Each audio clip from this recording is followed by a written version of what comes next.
오늘 본문의 말씀은 우리가 잘 아는 말씀입니다. 나사로의 죽음과 관계된 말씀입니다.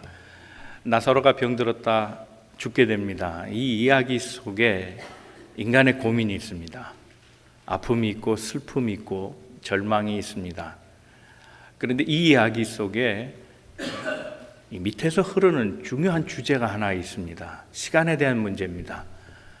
너무 늦었다는 겁니다.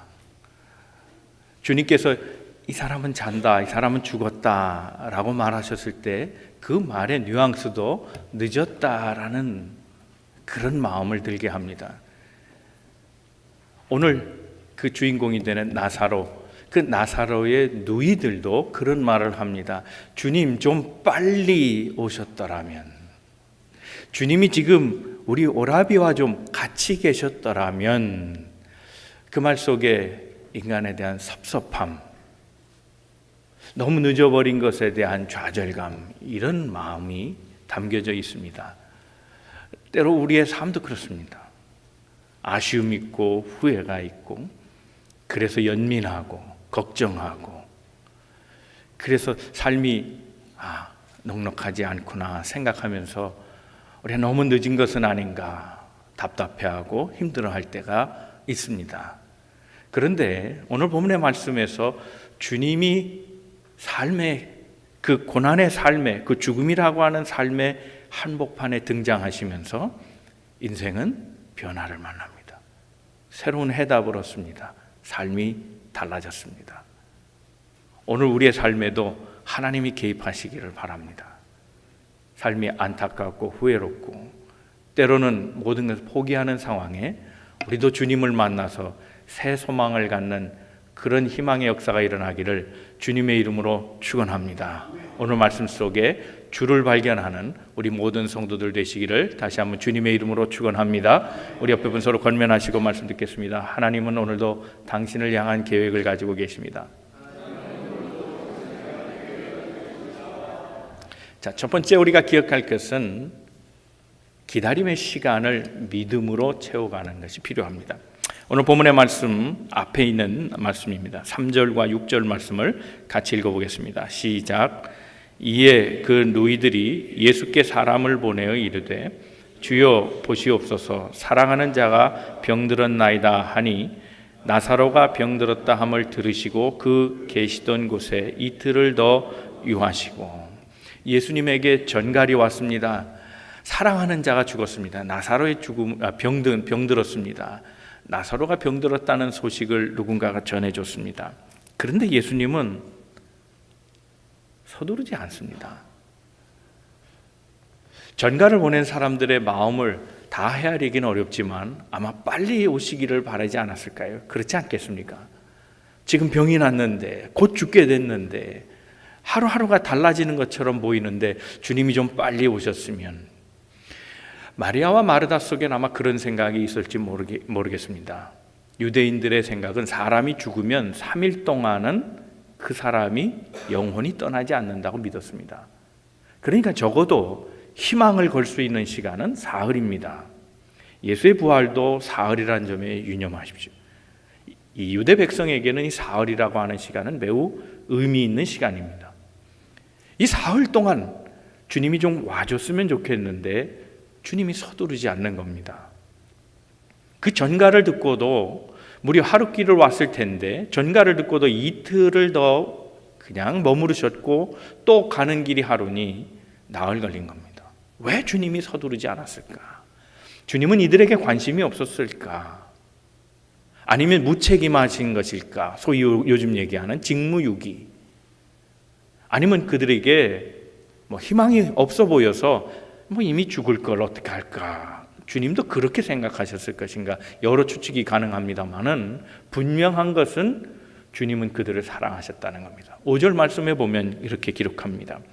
예수께서 본래 마르다와 그 동생과 나사로를 사랑하시더니 그랬습니다. 사랑하는 자들이었습니다. 오늘 본문을 통해서 예수님의 속뜻을 얘기하고 있는데 이들에게 믿음을 키우기 위해서 지체하셨다고 얘기합니다. 그들의 믿음을 더 강화시키기 위해서 그랬다는 겁니다. 즉시로 가서 고쳐줄 수도 있습니다. 그러나 죽은 지 나흘이나 지나서 냄새가 나고 도저히 가능성이 없을 때, 도저히 희망을 걸 수 없는 상황에서 주님이 고쳐주시면 그들에게 기쁨은 더 말할 나위 없이 컸을 것이고, 그들이 소망을 갖지 않았던 문제에 대해서 훨씬 더 강력한 믿음으로 내일에 대한 희망을 갖게 될 거라고 믿었기 때문입니다. 때때로 우리도 이런 경우에 처할 때가 있습니다. 주님이 좀 빨리 개입해 주셨으면, 주님이 내 사정을 아시면 좀 서둘러 주셨으면 하는 그런 마음을 가질 때가 있습니다. 시간이 없는데, 나는 할 수 있는 것이 이제 더 이상 없는데, 오랫동안 염원하고 오랫동안 기도했던 숙제들인데 하나님이 왜 안 오실까? 그러나 여러분, 그런 생각 속에 우리의 섭섭함이 있고 그 섭섭함이 지나치면 우리의 불신으로 가게 되기 쉽습니다. 기억해야 합니다. 주님의 시간은 결코 늦은 시간이란 없다는 겁니다. 주님이 늦게 일하시는 것처럼 보이고 더디게 일하시는 것처럼 느껴질 때는 도리어 주님이 더 큰 일을 준비하시고 더 놀라운 일로 나를 기쁘게 하시려고 준비하시는 시간인 것을 알아야 합니다. 12절에서 13절 말씀입니다. 같이 읽겠습니다. 시작. 제자들이 이르되 주여 잠들었으면 낫겠나이다 하더라. 예수는 그의 죽음을 가리켜 말씀하신 것이나 그들은 잠들어 쉬는 것을 가리켜 말씀하신 줄 생각하는지라. 나사로가 죽었는데 주님은 잠들었다 그랬습니다. 이건 매우 성서적인 표현이고 유대인식입니다. 유대인들은 대부분 잠들었다는 표현을 사용합니다. 죽음 대신, 그것이 훨씬 문학적으로 보일 수도 있고 또는 위로의 말이 될 수 있기 때문에 자는 것처럼 보인다, 뭐 그렇게 얘기한 겁니다. 그런데 사람들은 정말 잠든 줄로 알았습니다. 나사로의 죽음을 인정하지 않았습니다.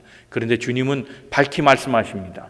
잤다는 얘기는 죽었다는 얘기다, 죽은 거다라고 분명하게 얘기하고 있습니다.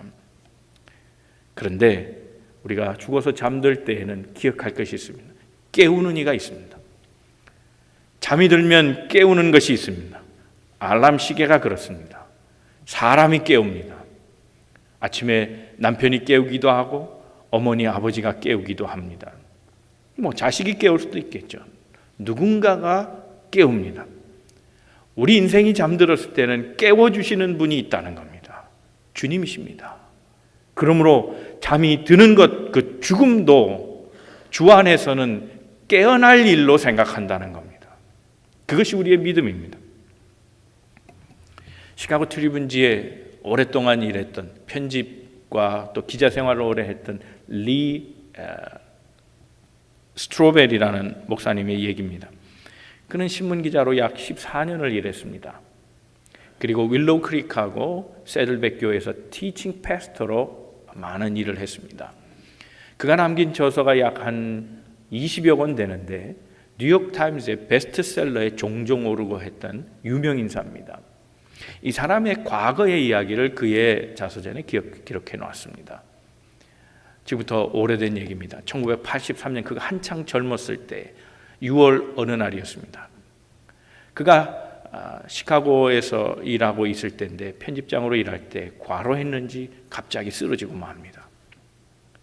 그리고 잠을 청했는데 그 잠을 청하다가 오랜 잠으로 숙면을 취하지 못하고 한밤중에 일어나게 됐는데 가슴에 통증이 오기 시작했습니다.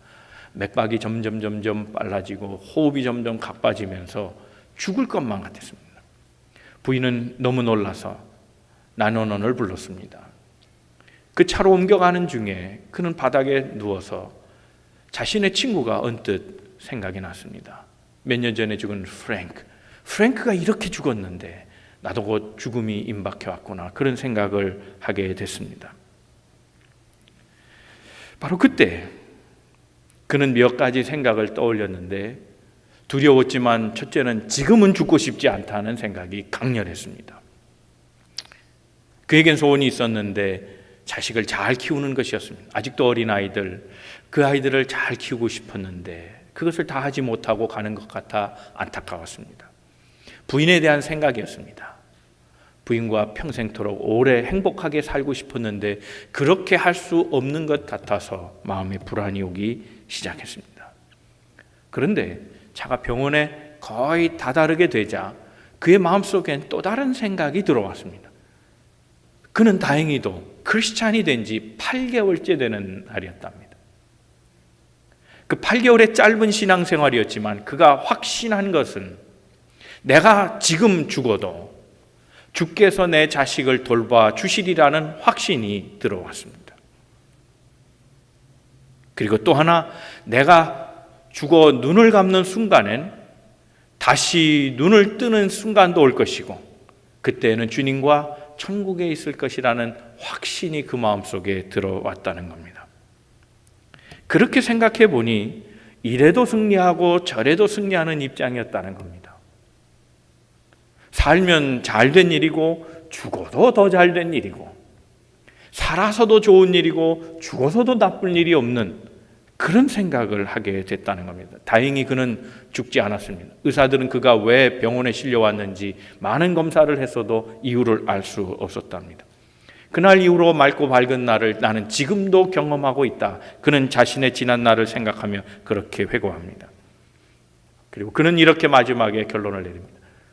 그럼에도 불구하고 나는 언젠간 반드시 죽을 것이다. 그러나 두려워하지 않는다. 분명한 것은 주님이 부활하신 것처럼 나도 부활할 것이다 라고 말하고 있습니다.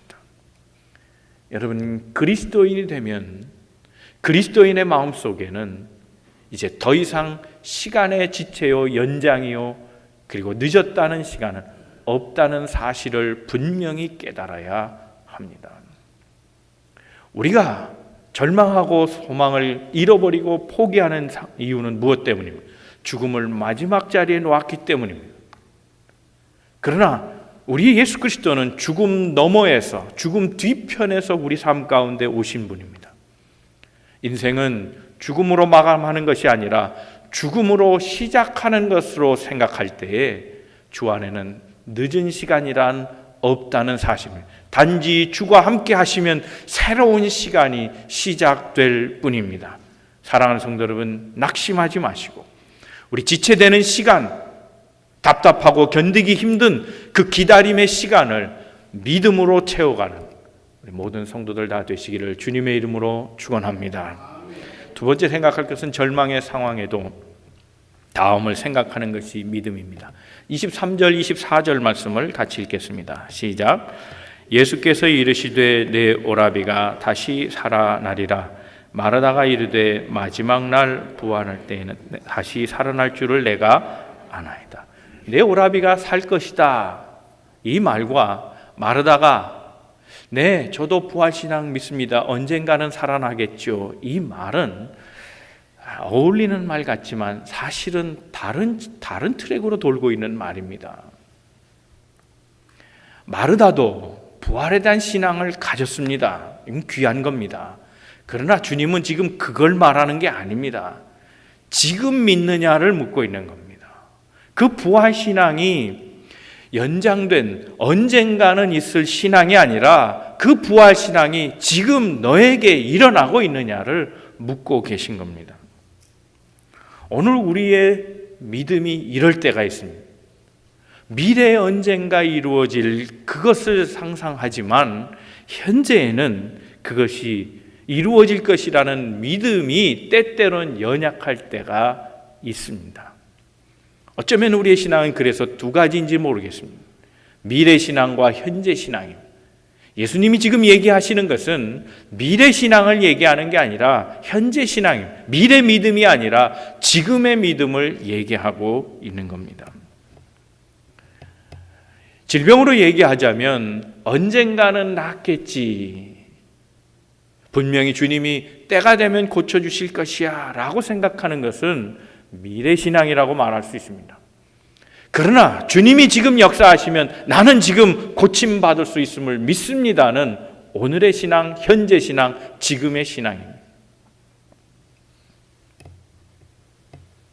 많은 어려움이 있지만 상황은 그렇게 녹록하지도 않고 좋지도 않지만 그러나 하나님이 나를 복 주실 것이며 내 건강을 책임져 주실 것이고 나를 도와주실 것이라는 믿음, 그 믿음엔 큰 역사가 필요합니다. 미래에 장차 이루어질 것입니다. 언젠가는 좋아질 것입니다. 라는 생각 속에는 그렇게 큰 믿음이 필요 없습니다.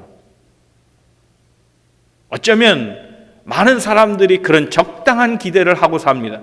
그런 면에서 그것은 믿음이 아닐 수도 있습니다. 그러나 오늘 바로 이 자리에서 하나님의 역사가 일어나는 것을 믿는 것은 쉬운 일이 아닙니다.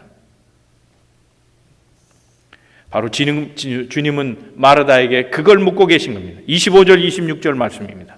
같이 읽겠습니다. 시작. 예수께서 이르시되 나는 부활이요 생명이니 나를 믿는 자는 죽어도 살겠고 무릇 살아서 나를 믿는 자는 영원히 죽지 아니하리니 이것을 내가 질문을 던집니다. 지금 부활의 신앙이 작동할 것을 믿고 있느냐, 이것을 내가 믿느냐, 현재로 묻고 있습니다. 맥스 루카도라고 하는 선교사의 이야기입니다. 이 선교사는 브라질의 원주민을 상대하고 선교했던 사람입니다. 그가 처음 원주민을 만났을 때 그 부족은 이상한 생각을 하고 있었습니다. 물에 대한 생각입니다. 물 속에는 귀신이 있다고 믿은 겁니다. 사람의 생명을 앗아가는 것. 실제로 물에서 사람이 죽으니 물 속에는 뭔가 신비한 어떤 힘이 있고 그 힘이 사람을 제어하고 있다고 그렇게 믿었습니다. 선교사가 가보니 그 당시 부족 사람들은 치료가 필요한 사람들입니다. 매일매일 어떤 질병에 의해서 계속 죽어가는데 그 강 건너편에는 병원이 있더라는 겁니다. 아니 저 병원에 가면 될 텐데 병원에 가지 아니하고 그냥 앉아서 계속 죽음만 바라보는 그 사람들에게 건너라 하니 그들의 마음속에 강에 대한 부정적인 생각이 있어서 건너지 않겠다고 얘기하는 겁니다. 참 답답한 일이었습니다. 선교사가 몇 사람을 끌고 마을의 지도자들을 데리고서 강가로 가서 손을 담궈봤습니다. 괜찮다. 손을 넣어도 이 물이 나를 어떻게 하지 못한다. 말을 해도 믿지 않습니다. 답답한 마음으로 자신의 허리까지 차면서 강 중앙까지 가봤습니다. 사람들은 따라오지 않습니다. 괜찮다. 내가 멀쩡하지 않느냐. 아무 문제 없다. 사람들은 그래도 믿지 않았습니다. 할 수 없이 헤엄을 쳐서 강 건너로 갔습니다. 그리고 사람들에게 손을 흔들어 보입니다. 나는 괜찮아. 아무렇지도 않아. 그때서야 사람들이 믿고 강을 건너기 시작해서 약품을 구입해와 병을 치유하기 시작했다는 겁니다. 6 hours one Friday라는 그 책에 나오는 이야기입니다. 금요일 6시간. 그 타이밍. 6시간 동안 설득한 겁니다. 그런데 이것이 바로 주님이 하신 일이라는 거예요. 예수님은 사람들에게 죽음의 강을 건너는 것을 두려워하지 말라는 거예요. 죽음은 아무것도 아니다라고 얘기해도 사람들이 믿지 않습니다. 손을 넣어 보여도 믿지 않습니다. 허리까지 채워도 믿지 않습니다. 주님 자신이 강물에 뛰어들어 죽음을 경험하고 다시 나와 부활의 몸으로 괜찮다 건너오라 말할 때 그제서야 사람들은 예수를 믿기 시작했습니다. 죽음의 건너편에서 나는 부활이요 생명이니 나를 믿는 자는 영원히 살 것이다 말씀하고 있는 겁니다. 사랑하는 성도 여러분,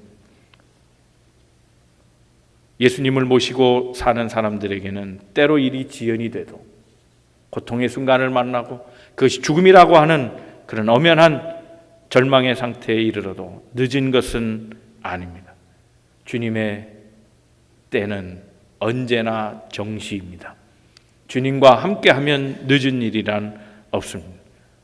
우리 인생은 문제를 보고 염려합니다. 그러나 주님은 문제보다 더 크신 분이라는 사실을 기억해야 합니다. 주님을 모시고 있는 사람, 부활의 생명을 갖고 있는 사람에게는 언제나 기회가 열려져 있다는 사실을 기억해야 합니다. 우리는 환경 때문에 절망합니다. 그러나 그 환경 너머에 계신 주님을 생각한다면 우리는 다시 희망을 가질 수 있습니다. 절망의 상황에도 포기하지 아니하고 부활 대신 예수를 소유하는 우리 믿음의 성도들 다 되시기를 주님의 이름으로 축원합니다. 세 번째 생각할 것은 그리스도인에게 늦은 시간이란 없다는 사실입니다. 34절 말씀 다 같이 한번 읽어보겠습니다. 시작. 이르시되 그를 어디에 두었느냐 이르되 주여 와서 보옵소서 하니. 예수님이 마리아 마르다를 만나셨습니다. 나흘이나 지난 일이었지만 주님은 그를 찾아오셨습니다. 그런데 그들의 우는 모습을 보고 주님이 마음 아파하셨습니다. 불쌍히 여기시고 이제 주님이 나서기 시작합니다. 그를 어디에 두었느냐 질문하십니다. 그를 어디에 두었느냐, 나사로가 어디 있느냐 얘기합니다. 고대 근동지방은 매우 열악한 환경이 있습니다. 특별히 장례를 치르기에는 적합하지 않았습니다. 오늘의 근동지방은 냉장 문화가 있지만 고대 근동지방엔 냉장 문화가 없었습니다. 날씨는 덥고 쉽게 부패하고, 그래서 장례를 하루를 넘기는 법이 별로 없습니다. 시체를 즉시 배로 싸서 돌무덤처럼 생긴 그런 곳에 넣어놓고 가둬버리고 말았습니다. 이미 장례를 치른 겁니다. 주님께서 이미 이것을 아셨습니다. 그런데도 물으십니다. 알고 있으시면서 물으시는 겁니다. 그를 어디에 두었느냐? 이 질문은 다른 말로 하면 내가 포기한 곳이 어디냐를 묻는 겁니다. 내가 절망한 곳이 어디냐? 네가 소망을 꺾은 자리가 어디냐를 지금 묻고 있는 겁니다. 그 믿음을 포기한 그곳으로 나를 지금 데리고 가라는 겁니다. 이 말은 오늘 우리에게 영적으로 해석하면 내가 기도를 포기한 곳이 어디냐, 언제 기도를 포기했느냐, 그걸 물으시는 겁니다. 네 믿음을 저버린 자리, 그곳으로 나를 인도하라는 겁니다. 내 희망을 꺾은 자리, 거기로 나를 데리고 가라는 겁니다. 주님이 하시겠다는, 그리고 주님이 말씀하십니다. 돌을 치워라. 묻어놨던 것, 감추어놨던 것, 버려진 현장, 포기한 바로 그것의 장애물을 제거하라는 겁니다. 돌을 옮겨라 말씀하십니다. 그러나 그때 마르다가 영 이상한 반응을 합니다. 주님, 왜 이러십니까? 죽은 지 나흘 됐습니다. 냄새 납니다, 주님. 지금 주님은 새 일을 시작하려고 하는데, 그들에게 희망을 다시 불어넣어 주시려고 하시는데, 믿음을 키워주시려고 하는데, 나사로를 살리려고 하는데, 정작 살려달라고 했던 그가 이미 포기하고 절망하여 희망조차 갖지 아니하고 냄새나는 이유를 들어서 주님의 일을 방해하고 있습니다. 냄새납니다. 때로 우리는 우리가 꺾은 자리, 포기한 자리, 절망한 자리, 그것에 변명의 이유를 댑니다. 주님, 그 사람은 안 됩니다. 신뢰를 저버린 사람입니다. 다시 그 사람을 믿을 수 없습니다. 주님, 그 사람과는 이제 관계가 끝났습니다. 다시 사랑하고 싶지 않습니다. 주님, 그 사람은 나쁜 사람입니다. 변해도 그 사람은 희망이 없는 사람입니다. 이미 다 썩어져 냄새나는 사람, 냄새나는 관계인데 왜 이러십니까? 처음으로 다시 돌아가라고요.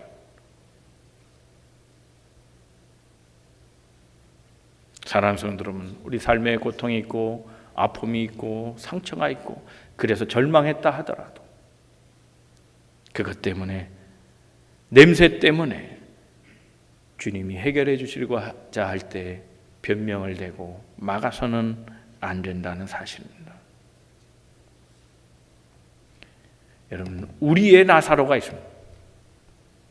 배로 싸버리고 감춰버리면 될 것 같은 우리의 나사로, 묻어버리고 닫아버리면 끝날 것 같은 우리의 나사로가 있습니다. 네, 그래서 정말 냄새가 납니다. 그러나 주님은 지금 그 돌을 치우라는 겁니다. 그를 꺼내내라는 겁니다. 그를 소생시키겠다는 겁니다. 43절 44절 말씀입니다. 다 같이 말씀 읽겠습니다. 시작. 이 말씀을 하시고 큰 소리로 나사로야 나오라 부르시니 죽은 자가 수족을 배로 동인채로 나오는데 그 얼굴은 수건에 쌓였더라.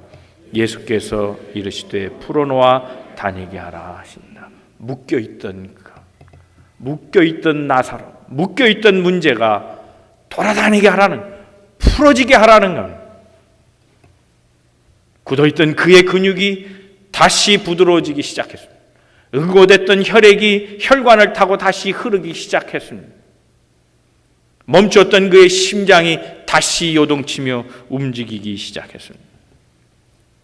사랑하는 성도 여러분, 주님 한마디, 주님 한 말씀이면 우리가 포기한 그곳, 우리가 희망을 갖지 않은 그곳에 하나님의 생기가 돌 줄로 믿습니다. 배우자가 당신하고 늦었습니다. 이젠 끝입니다. 의사가 너무 늦게 발견했습니다. 누군가가 이제는 더 이상 노력해도 소용이 되지 않습니다. 포기하십시오. 헤어지십시오. 끝내주십시오. 이젠 떠나십시오. 라고 말하는 그 순간에 주님께서 함께 하시고 그에게 생기를 불어넣어 주시면 늦지 않습니다. 하나님에게는 늦은 시간이 없습니다. 사랑하는 성도 여러분, 묶여있던 나사로와 같은 문제들이 예수 만남으로 다 해결되고 풀어지는, 그래서 다시 소망과 희망 속에 살아가는 우리 믿음의 성도들 다 되시기를 주님의 이름으로 축원합니다. 오늘 본문의 말씀은 여기서 끝나는 것처럼 보입니다. 죽은 나사로가 살았다. 그런데 11장에 이 나사로 얘기가 종결된 것처럼 보이는데 12장에는 또 다른 말씀을 하고 있습니다. 주께서 나사로를 살린 이유를 그제서야 설명하고 있습니다. 요한복음 12장 9절과 11절 말씀입니다. 다 같이 말씀을 읽겠습니다. 시작. 유대인의 큰 무리가 예수께서 여기 계신 줄을 알고 오니 이는 예수만 보기 위함이 아니요 죽은 자 가운데서 살리신 나사로도 보려 함이로라. 나사로 때문에 많은 유대인이 가서 예수를 믿음이로라. 그랬습니다. 나사로 때문에 예수를 믿게 된 자가 있었다는 겁니다. 사랑하는 성도 여러분, 예수님께서 왜 이 나사로를 살리셨는가? 그 이유를 이 말씀이 설명해 주고 있습니다. 나사로를 통해 수많은 영혼들을 살리기 위해서 그렇게 하신 거라는 겁니다. 오늘 우리가 나사로 아닙니다. 영생을 다시 소유하게 된 우리, 육신으로 살면 반드시 죽게 되어 있는 우리를 영원한 생명 속에 살게 하신 주님, 우리를 살게 하신 이유는 우리를 통해, 나사로와 같은 우리를 통해 많은 사람들을 구원하고자 하는 하나님의 뜻이 있음을 잊어서는 안 될 것입니다. 그러므로 그 사명을 잊지 말아야 합니다. 사랑하는 성도 여러분, 이제 우린 만남의 대행진을 진행 중에 있습니다. 새로운 성도들을 위해 계속 기도하십시오. 새로 오고 오는 성도들, 앞으로 올 성도들을 위해서 기도하십시오. 오늘 161명의 전도 대상자가 이제 우리 명단에 올라왔다는 얘기를 들었습니다. 그들을 위해 기도하십시오. 오늘 우리 교인 제적은 315명이 넘습니다. 저는 161명이 다음 주엔 2배가 되기를 소망합니다. 한 분은 한 분 반드시 책임지시고 그 영혼을 위해 기도하시기를 바랍니다. 주께서 우리에게 원하시는 것은, 우리를 살려주신 것은, 나사로 같은 우리를 고쳐주시고 구원해 주시고 생명을 주신 것은 우리를 통해 많은 영혼들이 예수를 믿게 함인 것을 기억해야 합니다. 그러므로 기도를 포기하면 안 됩니다. 전도를 포기하면 안 됩니다. 모이기에 힘쓰며 주님의 은혜를 체험하고 흩어지면 나아가 복음을 증거하는 이 삶이 오늘 우리에게 필요합니다. 여러분, 오늘 말씀을 통해 우리가 기억할 것이 있습니다. 예수님의 시간은 늦은 시간이란 없다는 사실입니다. 단지 우리가 지칠 뿐입니다. 그 지쳐가는 시간을 믿음으로 채워가십시오. 우리에게 믿음을 다시 물으십시오. 미래에 대한 믿음인지 오늘 일어날 믿음인지 그 믿음을 체크하십시오. 그리고 하나님의 시간에 늦은 시간이 없음을 기억하고 온전히 순종하십시오. 순종할 때만 기적이 일어납니다. 하나님의 말씀을 따를 때 우리가 생각하지 못한 놀라운 역사들을 하나님이 이루어 주실 줄로 믿습니다. 여러분과 여러분의 가정, 여러분의 삶의 터전, 직장과 그리고 우리 교회 안에 하나님의 역사하심이 날마다 계속되기를 주님의 이름으로 축원합니다. 기도하겠습니다.